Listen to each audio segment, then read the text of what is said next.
আসসালামু আলাইকুম। কেমন আছেন সবাই?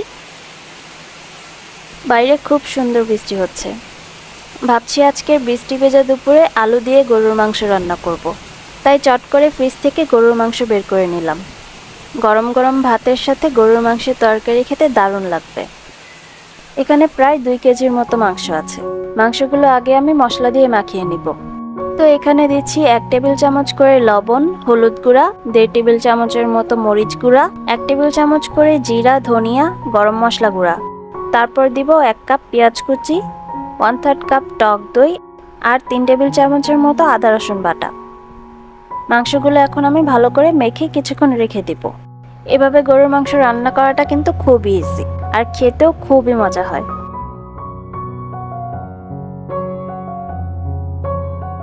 এখন চলুন রান্নাটা বসানো যাক। একটা প্যানে দিয়ে দিলাম 3/4 কাপের মতো তেল। তেলটা গরম হলে দিয়ে দিব 4-5টা করে দারুচিনি, এলাচ, লবঙ্গ, গোলমরিচ আর তেজপাতা। সাথে দিচ্ছি অল্প কিছু আস্ত জিরা আর শুকনো মরিচ। এগুলো মাঝারি আঁচে কিছুক্ষণ নেড়ে চেড়ে মেখে রাখা মাংসগুলো দিয়ে দিব।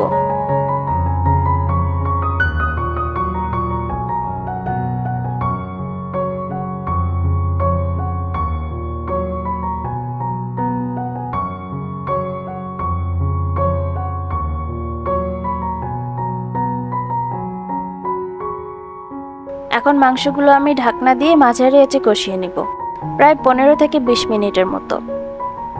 মাঝে মাঝে নেড়ে দিব যাতে নিচে লেগে না যায়।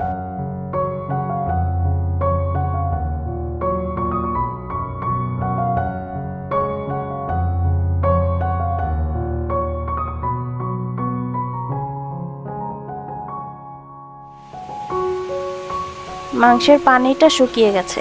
এখন 2 কাপের মতো পানি দিয়ে আরো 15 মিনিট কষিয়ে নিব।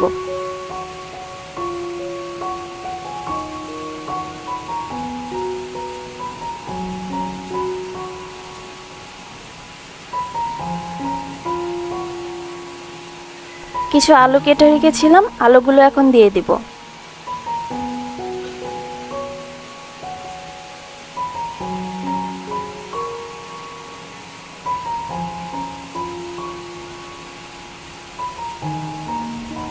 বেশি করে পানি দিয়ে দিলাম।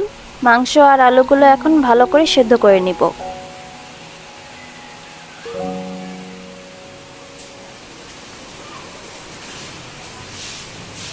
বাইরে এখনো বৃষ্টি হচ্ছে।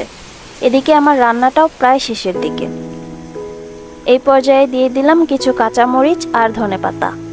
এখন আর 10 মিনিটের মতো জাল দিলেই হয়ে যাবে।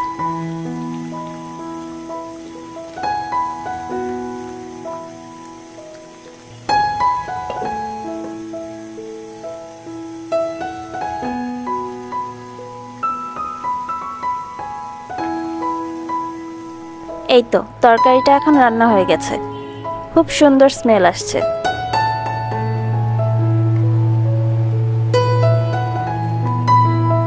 তো যাই হোক, ভিডিওটা কেমন হয়েছে কমেন্ট করে জানাবেন কিন্তু।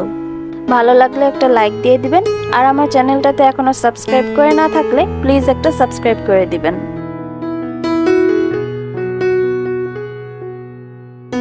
এখন গরম গরম ভাতের সাথে খাবো। খিচুড়ি হলে অবশ্য আরো ভালো হতো, কিন্তু এভাবেও ঠিক আছে।